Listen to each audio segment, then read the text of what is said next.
Seruput kopi dulu, Lur. Kali ini kita bahas satu paket senjata yang benar-benar mengubah cara kapal perang modern bekerja. Bukan cuma soal ukuran kapal, tapi kombinasi meriam laut terbesar di Asia Tenggara dan laser pelumpuh yang dipakai saat ada orang atau objek mencurigakan mendekat ke kapal PPA. Kapal Patrugliatore Polivalente d'Altura atau PPA dirancang bukan sebagai kapal tempur konvensional saja, tapi sebagai platform multi-role.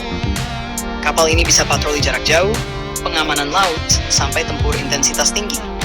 Kuncinya ada pada sistem pertahanan berlapis, di mana ancaman tidak langsung ditembak, tapi dihadapi bertahap dari yang paling lunak sampai paling keras. Salah satu daya gempur utamanya adalah meriam Otto Melara 1764 LW Vulcano. Saat ini adalah meriam kapal terbesar dan paling modern yang beroperasi di Asia Tenggara. Kalibernya 127 mm, jauh lebih besar dibandingkan meriam 76 mm yang umum dipakai di kawasan. Dengan laju tembak sekitar 32 peluru per menit, meriam ini bisa memberikan tekanan tembakan yang sangat besar dalam waktu singkat. Jarak tembak standar meriam ini berada di kisaran 30 km. Tapi keunggulan sesungguhnya muncul saat menggunakan peluru pintar Vulcano. Dengan sistem pemandu GPS dan INS, jarak tembaknya bisa tembus 70 hingga 100 km. Ini membuat kapal PPA mampu menghantam target laut maupun darat dari jarak yang sebelumnya hanya bisa dijangkau oleh rudal.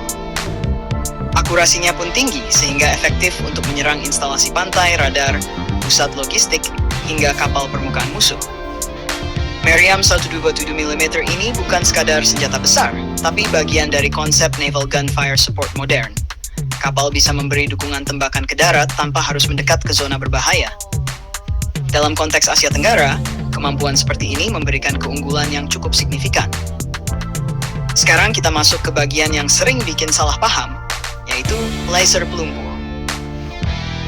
Ya, kapal PPA memang dilengkapi laser non-lethal jenis Dazzler. Fungsinya bukan untuk membakar atau menghancurkan, tapi melumpuhkan sementara penglihatan dan orientasi target. Laser ini digunakan ketika ada orang tak dikenal, perahu kecil, atau objek mencurigakan yang mendekati kapal. Jarak efektifnya berada di kisaran 300-500 meter. Ketika diarahkan ke mata atau sensor optik, efeknya berupa silau ekstrem, kehilangan fokus, dan disorientasi. Target biasanya akan berhenti, menjauh, atau kehilangan kemampuan melanjutkan aksinya. Penting dipahami, laser ini bukan senjata mematikan, tidak dirancang untuk melukai permanen jika digunakan sesuai prosedur. Ini adalah bagian dari tahapan eskalasi. Biasanya dimulai dari peringatan radio, peringatan visual, lalu laser pelumpuh. Jika ancaman masih berlanjut, barulah senjata keras digunakan. Pendekatan seperti ini sangat efektif untuk menghadapi ancaman asimetris seperti boarding ilegal, sabotas, atau gangguan dari kapal kecil.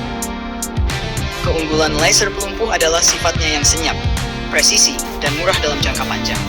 Tidak ada amunisi yang habis, tidak ada ledakan, dan risiko eskalasi bisa ditekan.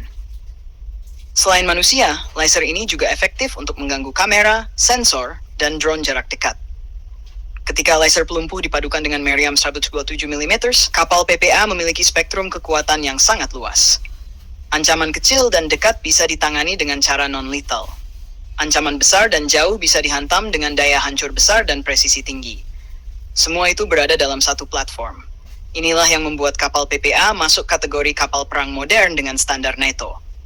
Bukan cuma soal senjata, tapi cara berpikir dalam menghadapi ancaman. Dari lunak ke keras, dari dekat ke jauh,